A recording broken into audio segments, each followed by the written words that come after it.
நாம் 5 நிமிடம் தியானம் செய்ய போகிறோம்.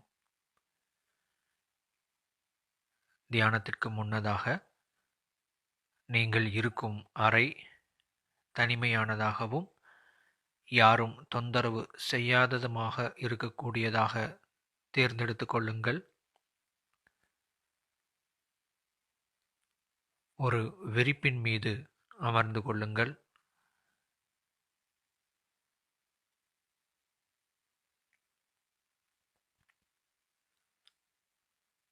மிகவும் மென்மையாகவும் ஓய்வாகவும் உங்களுடைய உடலை தளர்த்தி கொள்ளுங்கள். இப்பொழுது உங்களுடைய தலை முதல் கால் வரை ஒரு முறை கவனித்து பாருங்கள்.